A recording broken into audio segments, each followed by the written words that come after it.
Hello everyone, welcome back. Today's topic is dysphagia. If you haven't subscribed to our channel, please subscribe. So, what is dysphagia? Basically, dysphagia means difficulty in swallowing. It can be of two types, acute and chronic. Acute is due to foreign body impaction or because of any acute infection. Chronic causes like stricture or carcinoma. Depending upon the cause, there are two types, oropharyngeal and esophageal. So, moving on to the pathology.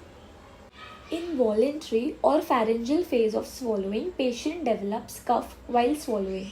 It can be progressive or intermittent. So, what are the common causes?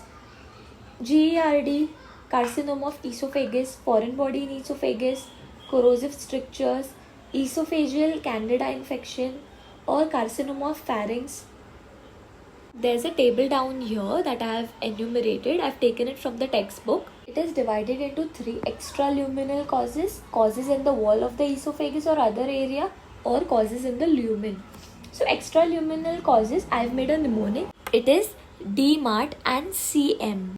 D for dysphagia lusoria, M for mediastinal nodes, A for aortic aneurysm, R for rolling hiatus hernia, and T for thyroid enlargement, C for congenital anomalies, and M for mediastinitis. Causes in the wall, so basically carcinoma of esophagus, as I've already mentioned, the common causes GERD, achalasia cardia, Plummer-Vinson syndromes, esophageal diverticulum, tuberculosis, diffuse esophageal spasm, or congenital anomaly. Causes in the lumen, basically foreign body in the esophagus, any coin, denture, or fishes or meat bone.